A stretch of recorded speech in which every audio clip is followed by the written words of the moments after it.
Robert Kelly is a former IAEA inspector who's worked in Iraq, South Africa and Libya. He's currently a distinguished fellow with the Stockholm International Peace Research Institute, known as SIPRI, and he joins us from Vienna. Great to have you with us, Robert. What are these dangerous repercussions that the Gulf states are warning about of targeting Iran's nuclear facilities?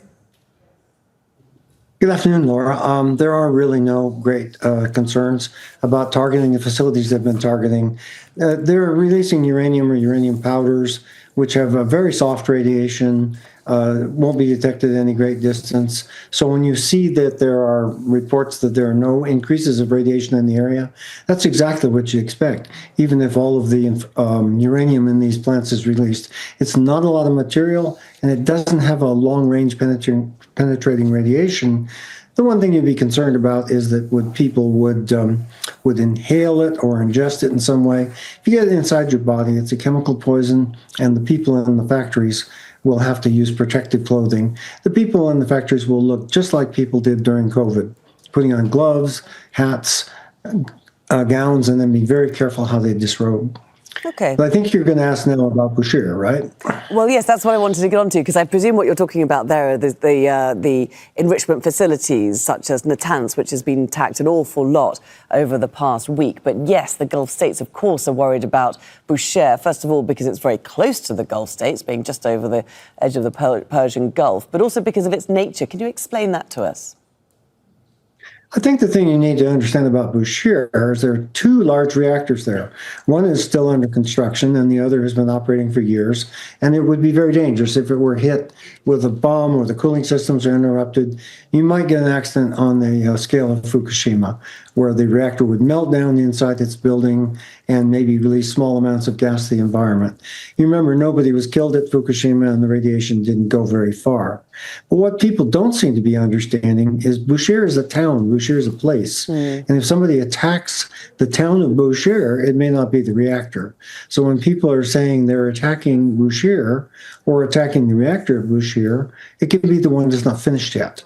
I think the Russians would have a lot to say about someone attacking the facility that they already built and the one that's worth about $7 billion that isn't finished yet.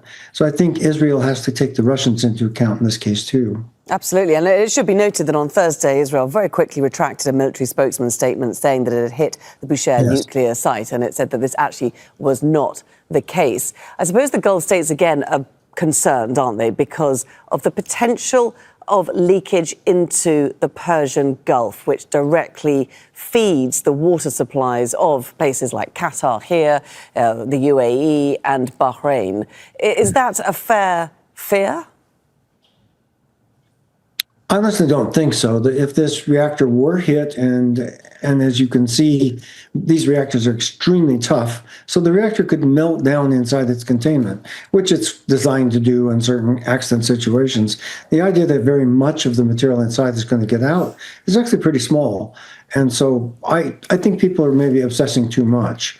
Granted, if it goes into the Gulf, it will be in water that people desalinate. That's an awfully large body of water that will dilute down any materials that get out there.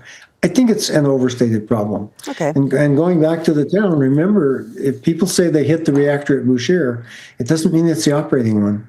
It might be the one that's still under construction, and that would be to cause fear and panic, but actually no danger whatsoever. Now, if we look at the current chief of the IAEA, Rafael Grossi, he is saying that the organisation is working around the clock, monitoring the situation at all of these nuclear sites. I'm just interested to know how they're getting that information. I am much in the dark as you are. I don't know if he still has people there, whether he's worried about their safety or not. I was in Baghdad when the U.S. bombed Baghdad under Saddam Hussein, and people didn't know we were there. And so we were on our own, very much on our own. Hopefully he's got his people in a safe place.